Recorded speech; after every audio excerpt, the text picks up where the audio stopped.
we don't really identify with the whole disso, death, whatever, cavern, this, that, or whatever. It just never really applied to us. We kind of started making this music out of our own weird brains without any idea that there was a genre or anything like that.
Welcome to the Dreams of Consciousness podcast. If the two of you would be so kind, would you mind introducing yourselves? This is Shawn from Mitochondrion. And this is Nick from Mitochondrion. So, Shawn, you and I met and did an episode back in 2016 outside of St. Vitus. Nick, this is the first time I'm speaking to you. I think we may have briefly met at St. Vitus, but this is the first time you're on the podcast. Welcome. Yeah, St. Vitus was a blur to me, so you can tell me anything happened and I'll believe you. So I believe I asked this the last time I spoke to you, Shawn, but since Nick is with us today, I'll ask it again. How would you describe the music of Mitochondrion? What is Mitochondrion? Oh, Christ. Yeah, I mean, it's death metal, but if you want to, get a little bit more, what do I say? I've been saying to myself, like alchemical metal of death these days. Yeah, I mean, I don't think it's much more than that. I like to keep it simple. It's death metal. Yeah, I think we don't really identify with the whole disso, death, whatever, cavern, this, that, or whatever. It just never really applied to us. We kind of started making this music out of our own weird brains without any idea that there was a genre or anything like that. So I like that too. Yeah, it's a good funny point that I feel like we keep getting lumped in with the dissonant death stuff, but it's like, what? There's like maybe 4 riffs total that we've written that would put us in that category. So I don't know. And you guys also predate most of that stuff, right? Like, if, I think a lot of those bands came out maybe like 10, 15 years ago, and you guys have been doing this much, much longer than that. Yeah, we kind of saw it come together.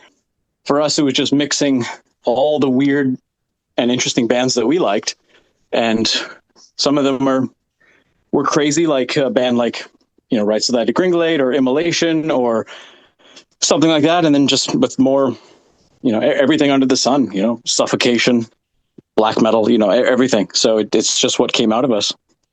Do you feel like speed and chaos are an important part of your sound? Speed and chaos? Chaos, definitely. Yeah, speed and chaos. Speed, yeah. I don't think we're that fast. No. I feel like we're like, yeah. But in terms of the blast, do you feel like blast beats are a big part of your sound? They are important, but I mean, yeah, it's. I feel like we could probably pull off a whole album with no blast beats, and it would still sound like us. But I just we've written songs without blast beats completely. Yeah, but that's a good point actually. But that said, it's like anytime I write a riff, 9 times out of 10, I yell at Carl to blast behind it. So fucking blast faster. Yeah, much to his merit. But that's sure. Yeah, it's a funny point actually. So 2016, I spoke to Shawn. 2020, I did a Q&A with Sebastian, who's also in the band, who's not with us today, but we did a Q&A about one of his other projects. And at that time, you guys had already, I believe, finished recording a new album. Is that right? 2020? By 2020, we had finished recording this album, yes. Yeah. There were still bits and pieces. There's still some like random shit that wasn't recorded yet. Like fucking timpani, the human bone stuff. Ambient noise. Yeah, some of the ambient noise stuff was still to be done. But like 95% of it was recorded by 2020. So you guys had actually finished writing and recording this most recent album not long after you released the split with Auroch, right? We were working on this album like before the split with Auroch. Absolutely, yeah. Like in a sense that the split song was sort of a pressure release valve for us working on this album. That song on the split wasn't fitting in the album, and so it just kind of branched off into its own thing, and we kind of stopped working on the album and just did that, got that out of the way. Yeah, like a palate cleanser. Yeah. Like we started working on this album like a long time ago, basically like after the Antinumerology EP, essentially. Mm-hmm. And we we actually like started recording a early version of it in a sense, even before the split with Auroch. But it wasn't coming together. It wasn't sounding right. The recording was getting all fucked for various reasons. It wasn't sitting right. Something it didn't. There wasn't. It was kind of a mistake. So I think the currents that are driving us steered us in the right direction to abort on that and to redirect that energy backwards and continue. Yeah, and then so we steered back and then we kept going, and then that split was just like we said, palate cleanser, pressure release valve type of thing while we were working on the album. For context, what would go on to become in Creatum Vox, we were playing a live version of that as early as 2012 and had released a demo version of it online in 2013 under a different name. So it tells you how long that material's been gestating for. A lot of the songs were complete, long before that split was even a figment of our imagination. So it's been a while. So, Nick, we spoke a little bit before we started recording, but can you tell me a little bit about the songwriting process for Mitochondrion? Yeah, I mean, I guess it's evolved over the years and through our different aeons.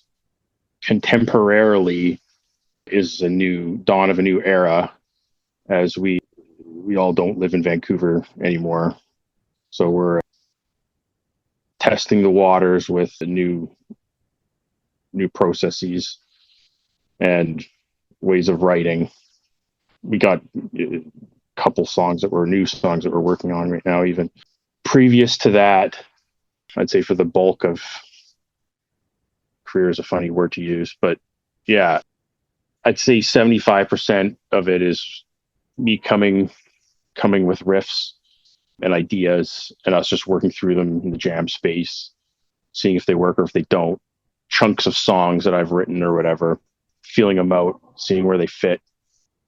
There are some times that we have some themes starting early that we place, but for the most part, it's mainly music forward first. And then we sort out the themes and figure out where they sit and then kind of finalize everything afterwards. Yeah, I mean, I can... Oh, Shawn, what do you think? A lot of this record was lumped together by feeling, dictated by different kind of associations. Sometimes visual, sometimes just a thought. But yeah, for this one, we looked at what does this song feel like, and almost like, and then we took it a step further, and what color does this evoke from your imagination? And based on that, we determined all the correspondencies that could fall into that. So an interesting step further into the process. Like, I have to say, like, Vitriseptome's it was extremely iterative with the process. Like you said, this album basically took us like 10 years from start to finish, but that's just because there's been so much iteration and us learning about these songs even and going back and changing parts. So it's like, when you talk about the writing process, like, it's like me, is it 10% writing the song and then 90% like for this album, and then understanding it and letting it ferment and tweaking it and adjusting things, and like, oh fuck, we got to go change the theme a bit, or you know what, this isn't right, this needs to move over here in the entire album. Like, talk about writing process. This was not written as like one song either. This was written as an entire album, and originally it was supposed to be one album, but it wasn't working. So then at some point in time, I realized it has to be a double album, and then everything made sense, and then we can split it into two albums. Like, it's two albums, like it's yeah, like, Do you mean in terms of the themes, it's two albums, or in terms of the length of the album? Just the structure, like okay, I see. Like, you can listen to the first half, and then you can listen to the second half at another time, or you could listen to the other order if you want. It's cyclic, but they all fit together in every order. They fit together as two pieces, they fit together as three pieces, and they fit together as four pieces. It's split into 2, 3, and 4. I see. Okay. Which is funny for us to read comments that, oh, the album is too long. Oh, I couldn't handle it because, like we say right up front, this is a double album. And I don't think people really grasp that concept. It's kind of an outdated format for sure. Like, it's a bit more conducive to like 70s prog records or something. But at the end of the day, you have two albums in front of you, so enjoy. Yeah. Yeah, like disc one or side one is dissolution, disc two, side two is coagulation. Like that's basically you can treat it as two separate albums, or you can treat it as dissolution as one album and then coagulation as two separate albums, which is Sulfur Mercury. It's there's so many options of ways to approach this material. It's like, so when people complaining that it's too long of an album, it's like, okay, if you listen to a band's discography from start to finish, of course it's going to be, oh, it's too long. Like that, that's not a valid, like you're not thinking about it the right way. Like if you're not the type of person that has an hour and a half to sit down and listen to an album, that's fine. You can listen to it in 2, you can listen to it in 3, you can listen to it in 4. Like it all works. This is all planned. As all this was coming together, like that was appearing before me. It sounds like you're coming in with riffs, but you guys like to arrange everything in person in the practice studio. That's how it worked for this one. Yeah. Again, we're staring down a very different reality now. So over the course of the writing for this record and past ones, we were younger. We lived in the same cities. We jammed regularly. Carl and Nick as well.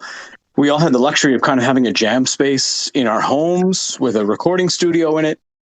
So capturing ideas was really cool because we could do it quickly, and we could, like Nick said, we could iterate fast and alter the material kind of as it gestated in our brains and took different forms and everything. So in person, yeah, that's how it's gone so far. Nick brings most of the material. Maybe I'll make up some riffs on the fly based on his material, and then we'll kind of put it together based on how it feels. Shawn, before you joined, I was just making the point. I was saying that I feel like our best work is where it's been the most collaborative between you and me. For instance, it seems like a lot of people like Flail Fakesregime from the album, and that's a song with I think the most of your original riffs on it. Yeah, like when we kind of have both ideas coming together and colliding, and we never come together like, here's a full song. I mean, sometimes that does happen, but that's a bit rare. It's usually the collaborative nature that really brings a lot of this shit to life. And it sounds like the themes are present early on in the process, sometimes even before the riffs come in. Would that be fair to say? Well, it's hard to say. I think it's album dependent. Yeah, definitely. Yeah. For example, for the Split song, we were working on existing themes that weren't Nick and mine. We were working with Sebastian's themes. We were trying something different. But for this record, we literally wrote every note of music before I even started writing the lyrics. That was a luxury because I then had a demo version of the music that I could sit, traveling or in my basement or just walking around and composing lyrics and ideas that fit right into the songs. So that was cool. In the past, when you're younger, you're full of fire and you're scribbling down ideas and thoughts and words, and you're kind of shoehorning them into the songs. That's just kind of learning songwriting and learning how to put things together and what works for you and what doesn't. If you've been doing this long enough, you can listen to a band and you can tell when they've shoved lyrics into a song because they don't necessarily finish a phrase properly or it's kind of rushed. With this one, I didn't want anything to sound like that. I wanted everything to sound natural and exactly where it should be without it, following the riff too closely, and bringing something unique, not just an afterthought of, background noise. Yeah, and that said, Shawn's talking about like writing the lyrics. Like the themes were still, we had themes present that we were still working with, but that lyrics were written after the music. Like this wasn't just a pile of music with 0 themes and then we wrote the lyrics after. Like we were thematically knew what we were doing. We knew this was going to be we knew this was a alchemical great work, and we knew how this was structured, and it was just basically extracting the words out of the mist of the void and bringing them into these songs, as Shawn was saying, was after the music was there.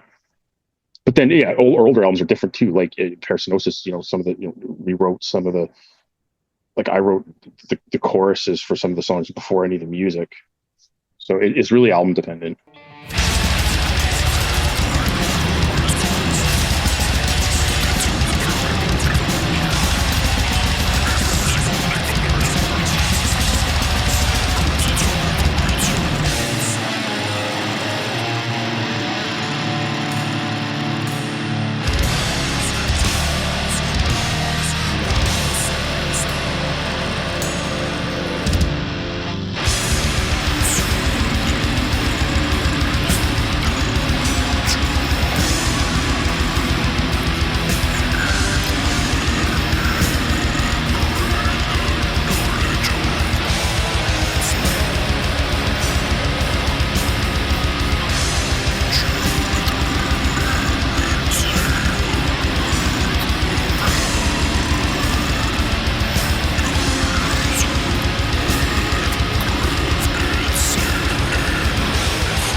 So Vitriseptome was released on the 1st of November through Profound Lore Records.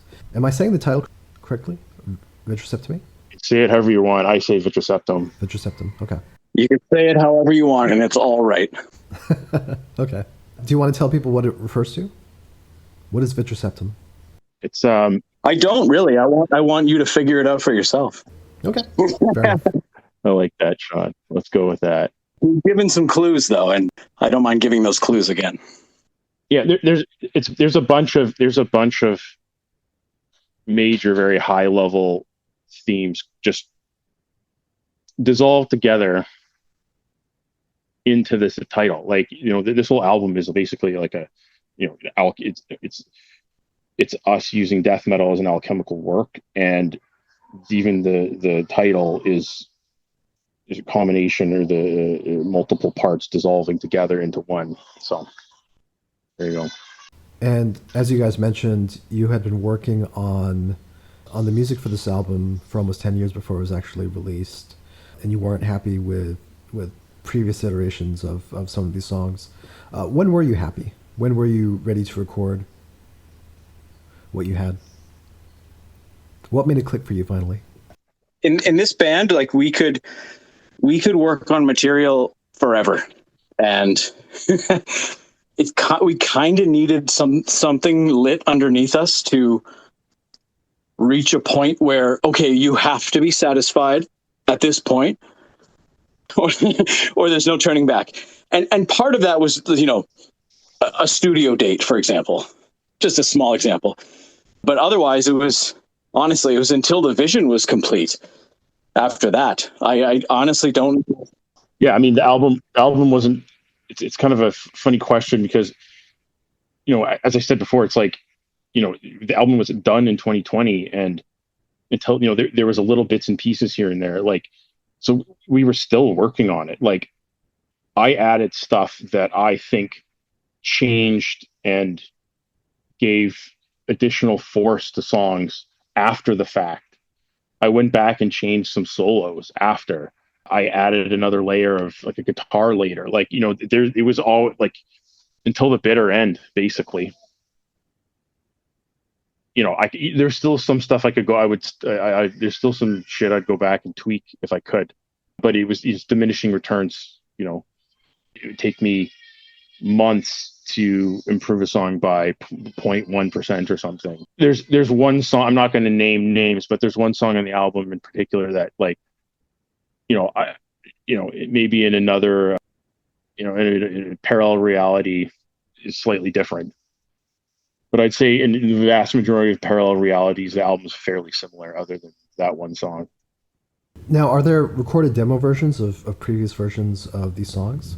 And would you be interested in some point in releasing earlier versions? Or do you just want people to hear this version? As Shawn was saying before, like, there was a demo version of In Creative Vox out there under a different title.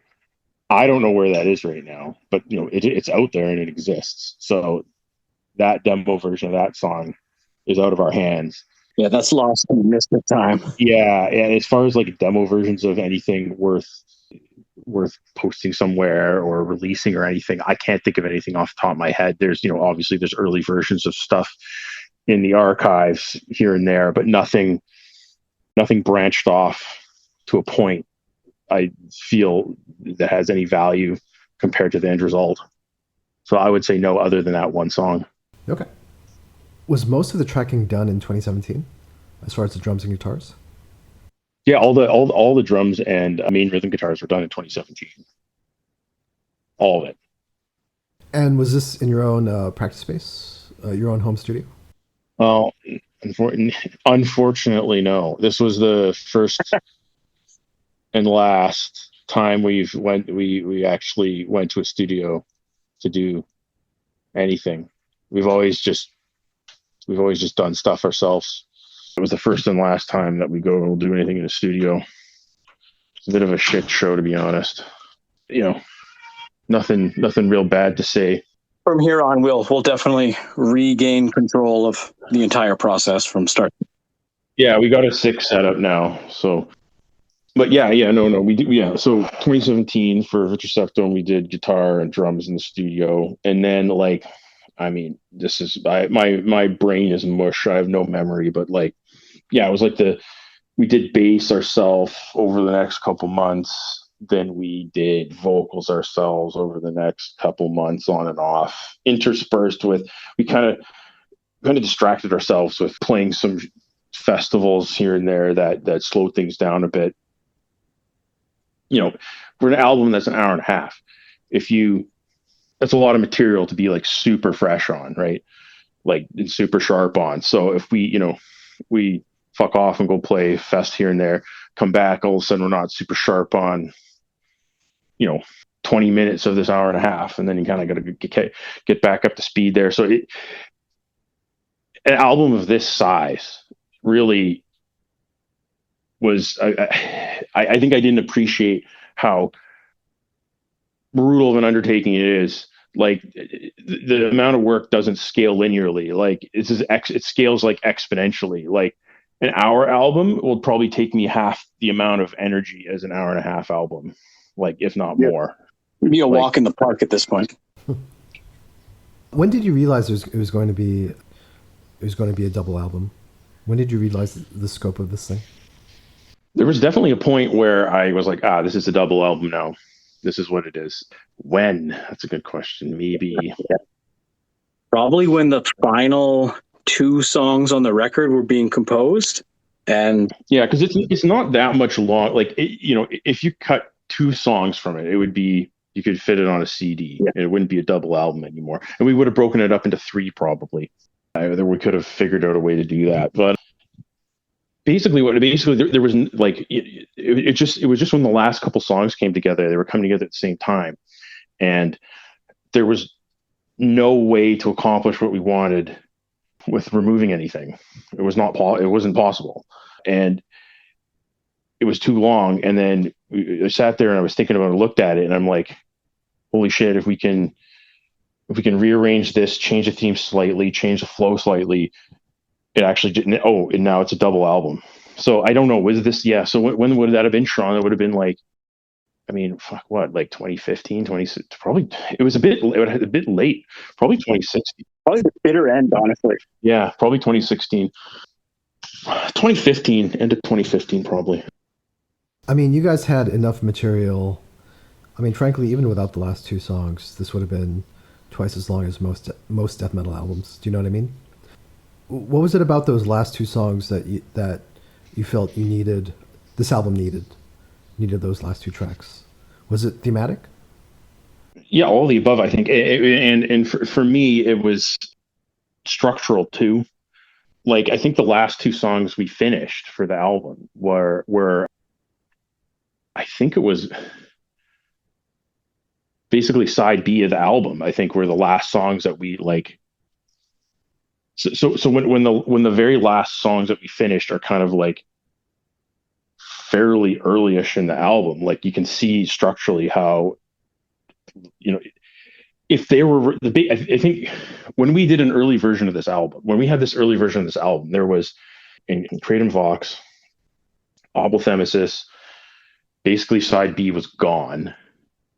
Argentum Mortifiction, blah blah blah, into the rest of that side. And then Viabism. And so there was something so the end, and then the last song, Atonement, came a bit, then we kind of finished that on its own.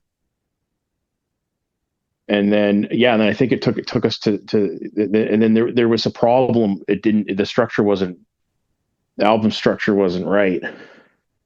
And so I also think there was just so much material that was begging to come to life.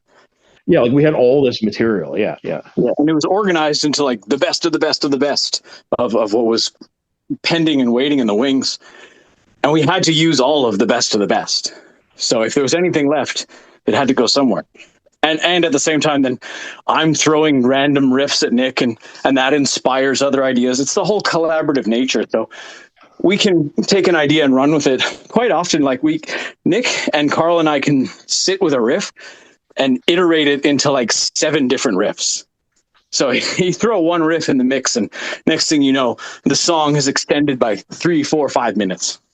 It's fucking crazy, man. Like, honestly, like, you're asking, you know, thinking about this shit. Like, the fact that any of this exists is mind blowing. Like, I feel like someone else did all this.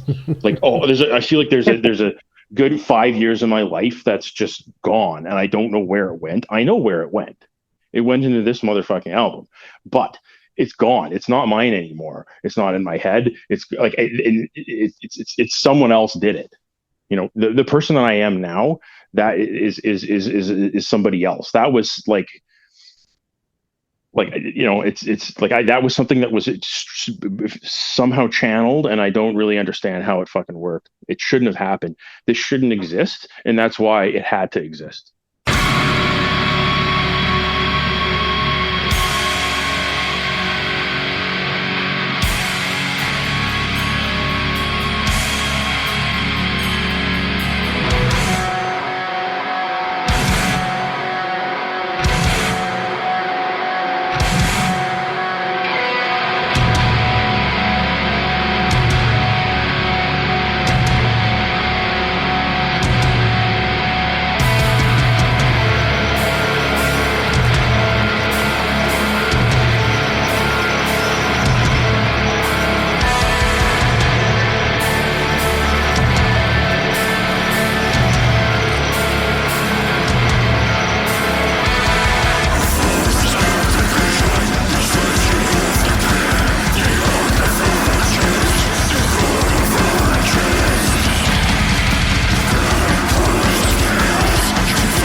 So, in terms of the two parts of the album, Disillusion and Coagulation, is the track Calcination more or less where the split occurs? Yeah, that's the start of the second half. That's the start of Coagulation. Yeah. Okay. How did Xavier become involved in this? Why did you reach out to him? Xavier's been in our orbit for a very long time. Xavier. Xavier. He's been a longtime friend. He was a fan of the band. We met at MS Demore a long time ago when we played in Montreal at that festival. And we kind of we're in contact ever since. Became closer. He and I would meet up at other festivals. A friendship grew from there.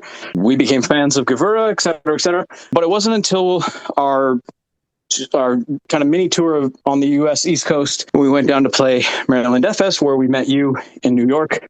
He was our touring sound guy, and he made us sound fucking incredible. And if you can harness the kind of shit that we're doing and really make it work, and not just in a small club like St. Vitus, but he made us sound colossal on stage at MDF. And if you can pull that off, then my opinion was you can handle what we're going to throw at you. So that's kind of how he became friends with us and remained in our working orbit. Absolutely, yeah. Basically, he did our sound on our East Coast tour that we did, and it went great. And also, drums is something that, you know, I think is probably the most difficult thing and most important thing to get right. And he's a drummer as well, so it seemed like a good fit. Also, yeah, just felt like he could stomach the gigantic slab of horror that I dropped in his lap without having a mental breakdown like everyone else has. And yeah, he more importantly, he could handle our collective insanity and I'm not sure if he could, but he was willing to. I remember having the phone conversation with him like, look, Zav, if you're going to take this on, you know it's going to be difficult. There's going to be many, many revisions. It's not going to be easy. You have to be prepared for that. And he was like, yep, I'm in. Let's do this. And I was like, okay, you're signing up for this. Okay. Yeah, it's a curse. I wouldn't, it wasn't, I kind of felt bad. It's like, what you're saying yes to. Like, this is years of your life. But that being said, he pulled it together. He actually he lived up to it. Yeah, I'm happy with how it turned out. Yeah, and not just. And if we want to talk about collaboration, obviously the music's important, but the artwork and layout was a massive amount of work as well, and that was a huge undertaking as well. I feel like I haven't heard a lot of discussion about a lot of the details in there, but I'm sure over the years people will see what's there and appreciate the unity between the artwork, layout, and the album. Yeah, we can speak about the cover artwork and the way that it depicts the themes of the album. I do want to ask one last question about Xavier. Was the live sound that he brought to your performances something that you wanted him to capture for this album? I don't think that was something that we particularly we're shooting for. I think we're very aware that this band live versus this band on record are two completely different animals. And it wasn't really a conscious thought. It was more so you understand what we're doing. Not necessarily you can sonically bring the same flavor that you achieved live. It was more so how convoluted and dense this has to be as a fan of the music, but also now knowing us personally and knowing what we're trying to achieve and what we're trying to put into it. So with anything in this band, you kind of have to nail it, not just bring what you do well to the table, but I think there has to be an extra layer of, deeper understanding, at least from my perspective. And, within the kind of inner circle that has developed around this fucking strange little band of ours. Having worked on this for 10 years or more. When you heard the final mixes, what were your reactions? I mean, for me, the final master, I should say. Yeah. I mean, for me, I want to say a lot of, I've listened to this thing in so many forms for so long that I was mainly relieved that, yes, this is good. We're good. But the problem is there's so much other shit going on. You know, I don't know, maybe you're expecting there's some giant triumphant moment of finally hearing it, but you know, it's just constant, like, iterations, constant changes and improvements that there wasn't a nice, clear, definitive line. Like, it's all just, you know, I think to me, it was done. I'd say not when I heard the final mix. I think when I heard the vinyl on vinyl was when I finally was like, holy shit, this is it. I got the fucking chills. I felt the power. I felt the cracks in reality. I felt the currents that we channeled raging out of those cracks in reality finally when we put on that vinyl for the first time. And some of that horror especially comes out in the vinyl with the locked groove on the third side C, and on just the physical nature of flipping and the delay and the transition of physically changing the record over is hugely important to the entire feel of the album. This is also the other thing is, you know, you listen to the album digitally from start to finish, it's a lot, right? But when you listen to it on vinyl, there's the breaks, you're changing the record over, the vinyl edit is slightly different to accommodate that. And so basically the vinyl version is the real version of the album. And finally hearing that on vinyl, physically interacting with it, making those changes to the side and the way that works, then I think, and only then did I really feel it was complete. I think what we're also understating, and it makes sense because Nick's not going to sit here and brag, but Nick did a colossal amount of work pre-mixing the album before handing it off. So we were very aware of what the record was going to sound like. We just kind of needed Xavier to take it over the finish line. And that's kind of what Nick's referring to when he's saying the drums needed to be harnessed just right. And then, of course, everything kind of tuned around it. But we had a listening version of the record that I'm sure if most people listened to would have said, yeah, that's great. Let's put that out. But we're, you know, extreme perfectionists, and it has to be exactly the way it needs to be before we can do anything with it. So there wasn't that realization moment. But what Nick is referring to, that moment that he and I sat down with the vinyl, it almost felt ritualistic in a way, where we were listening to something that we didn't know what it was anymore. It had completely taken a life of its own.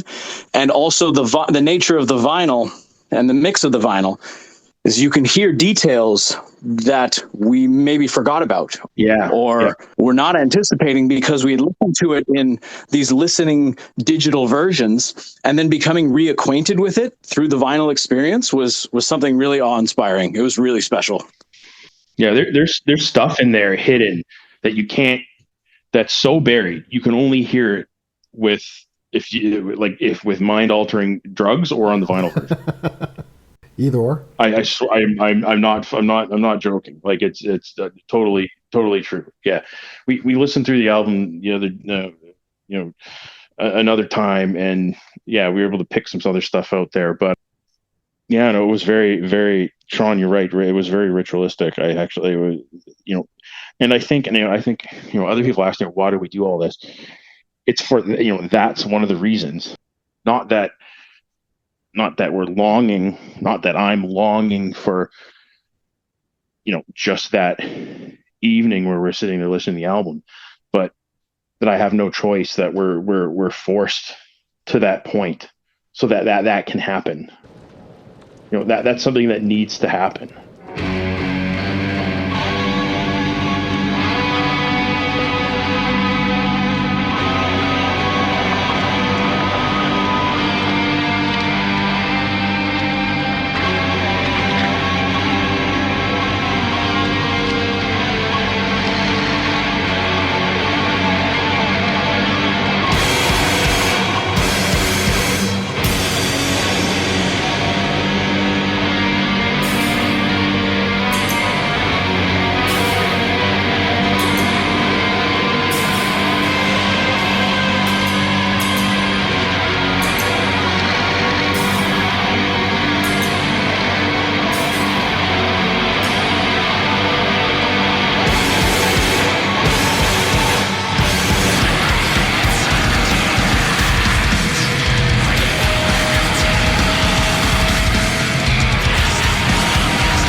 noticing that there are literal teeth on the artwork.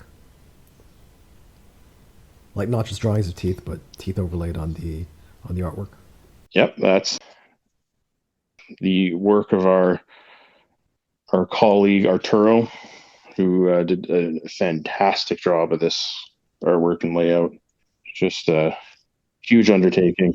Yeah, everything you see on there is a unique artifact. From the seal in the middle, which is real, it's not digital. It's a real wax seal that was designed, manufactured, stamped, photographed, in addition to the teeth, overlaid on the artwork. So that is, everything you see there was hand created or hand acquired. Did you give Arturo free rein as far as coming up with visuals, or did you have an idea of visually what you wanted to express with the album? I'd say he had a fair amount of freedom, but I'm a nightmare to work with, and I just take anyone aside from myself's artistic vision and draw a box around it and steer it in another direction. So yeah, he had a fair amount of freedom, but there was a lot of guiding things to the right direction. But then there's also so much prepared for him to work with. In addition to all the lyrics, Shawn and I, mostly Shawn, we have documents outlining themes, imagery, what's going on. This whole album isn't just a bunch of songs, right? Like, it's an alchemical work. It's a hero's journey. All that stuff is, we had it mapped out and we had it for him to work with. So there was a lot of freedom for him with what to do, but we also gave him a lot to work with. And then I'm an asshole and would just, make sure nothing's going too far away from the vision we had. So I think it was pretty collaborative, and I'm quite happy with how it all worked out. And I think Arturo also created the artwork for the split, right? That's right. Yeah. Arturo's been a part of our lives for a long time. He's been kind of around the bands associated with the little Covenant collective that we have here in Vancouver. He's done a bunch of Auroch stuff. He's done artwork for us in the past as well. And it's kind of just a natural choice. He sacrificed himself on the altar and was willing to be involved in this. He also contributed 7 years of his life to this record. Is there anything else you want to say about the artwork or the layout of the album or the vinyl version, which and the way that people experience the album? I would just urge anyone interested, get your hands on the vinyl version, give yourself the time to immerse, read the lyrics, read the notes, try to understand why the symbols are there, what's going on in the imagery. There's thought put into absolutely every last detail. Nothing is just, put some symbols here or put a scary looking thing over there. None of that. It's very wrought, and it's based on a lot of research and self-reflection and ritual discovery, call it what you will, et cetera, et cetera. Yeah, and if you have the layout available and you're not doing anything else while you're listening to it, you can just I would encourage you to just put up each song has a piece of artwork with it, so you can just put that on in the background. I'm sure at some point in time we'll, I don't know, upload some sort of a digital fucking thing with that done in the background, but I'm not in any kind of rush. If anyone out there cares enough about it, they have physical copies. I'm assuming they can do it themselves. We can basically follow along. The artwork will, help. I think it just adds to the song because it helps translate a little bit of some of the themes and what we were envisioning that maybe didn't make it through the music or through the lyrics fully. So there's, additional, meat there. So I was lucky enough to see you guys back in 2016 at St. Vitus. If I make another trip to the States this year, what are the odds that I might see you guys at a festival or something like that? I'd love to play in the States this year, but right now nothing no shows in the States are on the table, but I would absolutely love to. If the right offer comes along, yeah, then it's likely. But until then, this is not something we're actively pursuing. We had a really great run of live experience. I think it's scratched a really good itch for everybody. I know I personally would love to experience that again, but it's not something I'm dying for. So there you go. We'll see what happens. Right. Would you be interested in doing a full performance of Vitriseptome? Yeah, one of these days that would be fantastic. It's just probably not going to be, if ever, it wouldn't be for a while. Is there an audience captive enough for that? Yeah, we need to need to see if there's enough people who are down for that to make it worthwhile. It's always something I've imagined, but yeah, I mean, it'd be difficult to do. I'm sure we could, just imagining things, I'm sure we could concoct some fucking secret show or something where we play the full album and it's all just, whatever local people, and, there's 5 people left by the end of the night. But maybe on a cruise ship, right? There you go. Yeah. Oh, there we go. That's a great idea. Find some taking people hostage. This cruise ship that's just driving off the edge of the earth. Yeah, there we go. So Vitriseptome is out now through Profound Lore Records. Nick and Shawn, please tell everyone how they can order the album. What's the best way to get it? Profound Lore Records. Not from us. Through the merch table web shop? That's correct. Yeah, wherever Chris is selling albums through these days. We're woefully out of that game, so we will let the experts handle it and do what they do best. The other option is to just slit your throat and pour blood into a crucible, ignite it, ferment that mass for, I guess, 7 years. Mm-hmm. And then I think that's pretty much the same thing. So that's another option too. Yeah, highly recommended. Once the blood coagulates, it starts putting Vitriseptome? Yeah, fuck yeah. I think you also got to like rip a couple teeth out and throw them in there.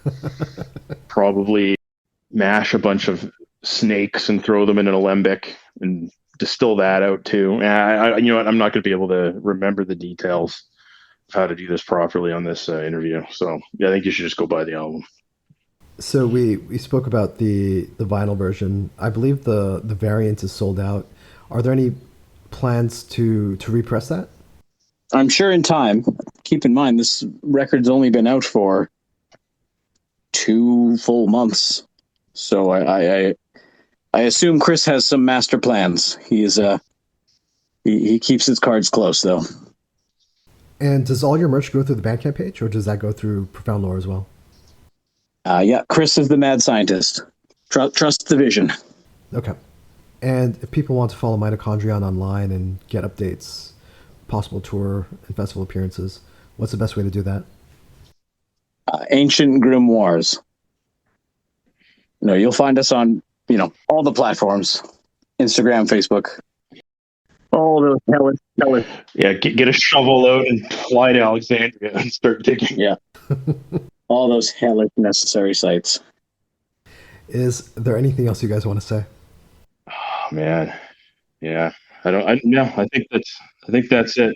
Nope. But appreciate anyone who puts up with our long-windedness, our take too long to do anything, our extreme lack of motivation when it comes to these things.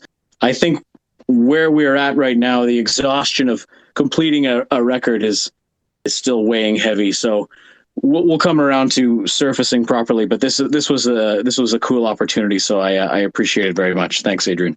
Yeah. Shawn, is there anything else, or both of you guys, is there anything else you want to say about any other projects that you guys have?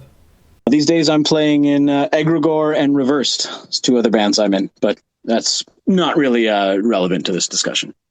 Okay, fair enough. I will say that Egregore put out an album, was it a year and a half ago? Yeah, that's right. Yeah. I mean, do you want to say anything about updates on that band and a possible second album? Yeah. Second album is complete. We're still finalizing things, and we will deliver it to 20 Buck Spin, and I think we'll see it. We'll see album number 2 in 2025, and it's definitely a different beast altogether. Very cool. Thank you guys both so much. Yeah, you bet. Yeah, my pleasure.